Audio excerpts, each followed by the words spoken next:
Hi friends, இந்த வீடியோவில் நம்ம பார்க்க போகிறது வந்து பால் மாதிரி, அதாவது நம்ம ஃபோம் வச்சு அந்த பால் செஞ்சு அதை எப்படி ப்ளவுஸுக்கா அல்லது சுடிதாருக்கா இல்லை வேறு எந்த ஒரு இதுக்காக இருந்தாலும் நெக் டிசைனுக்கா எப்படி அட்டாச் பண்ணுறது அப்படிங்கிறத இந்த வீடியோவில் பார்க்கலாம். இது நார்மலாக பேசிக்காக எப்படி பண்ணணும் அப்படிங்கிறதுக்கான இது மட்டும்தான் நான் போட்டிருக்கேன். அது நீங்கள் வந்து எந்த இடத்துல யூஸ் பண்ணுறீங்களோ இதே மெத்தடை யூஸ் பண்ணி நீங்கள் அதில் அட்டாச் பண்ணிக்கலாம்.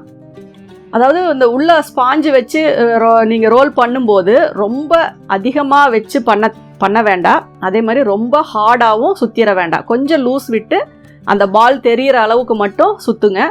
அதே மாதிரி நீங்கள் சிங்கிள் கைடு போட்டு ஸ்டிச் பண்ணுற மாதிரி இருந்தால் பால் பெருசாக இருந்தால் கூட ஒன்றும் ப்ராப்ளம் இல்லை. ஏன்னா உங்களுக்கு ஸ்டிச் பண்ணும்போது அது நகராமல் அப்படியே இருக்கும். ஆனால் நம்ம நார்மல் கைடில் தைக்கும்போது என்னாகும்னா ரொம்ப பால் பெருசாக நான் தைக்க முடியாத அளவுக்கு இருந்துச்சுன்னா உங்களுக்கு வந்து அந்த நம்ம தைக்கும்போது ப்ரெஷர் ஃபுட்டை வந்து தள்ளி விட்டுரும். அதனால் தையல் வந்து கீழே இறங்கி வரும். அதனால் அந்த இதை வந்து ஃபஸ்ட்டு மைண்டில் வச்சுக்கோங்க. அதுக்கு தகுந்த மாதிரி நீங்கள் பால் வந்து ரெடி பண்ணிக்கோங்க.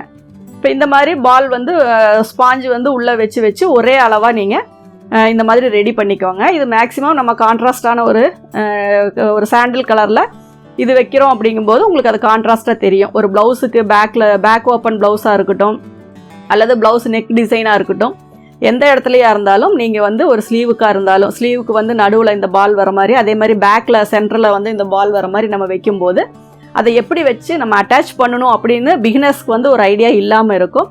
அவங்க வந்து இந்த வீடியோவை பார்த்து நீங்கள் யூஸ் பண்ணிக்கோங்க.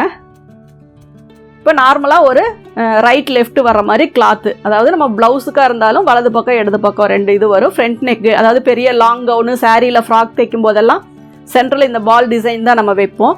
அப்போ அது கான்ட்ராஸ்டான கலரில் இப்போ ரெண்டு கிளாத்தை வந்து நான் மடித்து நான் எடுத்திருக்கேன். இப்போ இது வந்து ரெண்டு சென்டரில் ஓப்பன் பிளேஸ் அப்படின்னு நீங்கள் வச்சுக்கோங்க. அதுக்கப்புறம் சென்டரில் வந்துட்டு நான் ஒரு பட்டி வந்து அட்டாச் பண்ணுறேன்.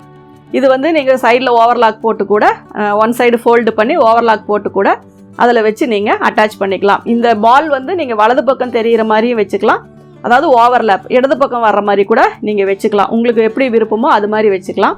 சப்போஸ் லூப் வைக்கணும் அப்படின்னு இருந்தால் இந்த கிளாத்தை நீங்கள் வைக்கிறதுக்கு முன்னாடி அந்த லூப்பை சென்டரில் வச்சு நீங்கள் அதை வந்து அட்டாச் பண்ணி இப்போ நார்மலாக ஒன் சைடில் வந்துட்டு நான் வந்து உங்களுக்கு அந்த பட்டியை மட்டும் அட்டாச் பண்ணுறேன்.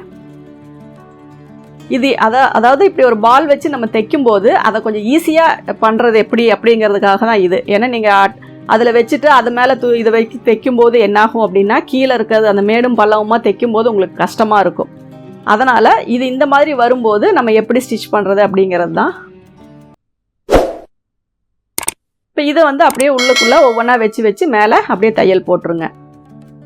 ரொம்ப ஈஸியான மெத்தடு தான் இந்த பால் அட்டாச் பண்ணுறது. நான் வந்து கான்ட்ராஸ்ட் கலர் நூல் இது எல்லாமே வச்சுருக்கேன், ஏன்னா உங்களுக்கு தெரியணுங்கிறக்காக. நீங்கள் அந்தந்த மேட்சிங்க்கு கிளாத்து இது எல்லாமே பார்த்து நீங்கள் யூஸ் பண்ணிக்கோங்க.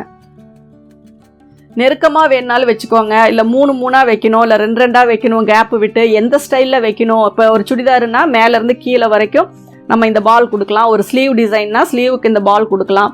அதே மாதிரி ப்ளவுஸுக்கு இந்த மாதிரி நிறைய இடத்துல இந்த பால்ஸ் வந்து நம்ம யூஸ் பண்ணுவோம். நம்ம ஸ்டிச்சிங்கில் மாடல் ப்ளவுஸை பொறுத்த வரைக்கும் இந்த பால் வந்து அட்டாச் பண்ணுறது அப்படிங்கிறது வந்து ரொம்ப ஒரு முக்கியமான ஒரு இதாக இருக்கும். ஏன்னா இது வந்து ஒரு பார்க்குறக்கும் நல்லா அழகாகவும் இருக்கும். ரொம்ப வந்து கிராண்டாக இல்லாமல் நார்மலாக போடும்போது ரெடிமேடாக வர்ற அந்த நெக் டிசைன் சுடிதார்லாம் பார்த்தீங்கன்னா கூட இந்த பால் வச்சு தான் அவங்க ஸ்டிச் பண்ணியிருப்பாங்க. ஒரு ஸ்கொயராக ஒரு பேட்ச் பண்ணுறீங்க அப்படின்னாலும் அதனுடைய சைடில் வந்து இந்த பால் நீங்கள் அட்டாச் பண்ணிக்கலாம்.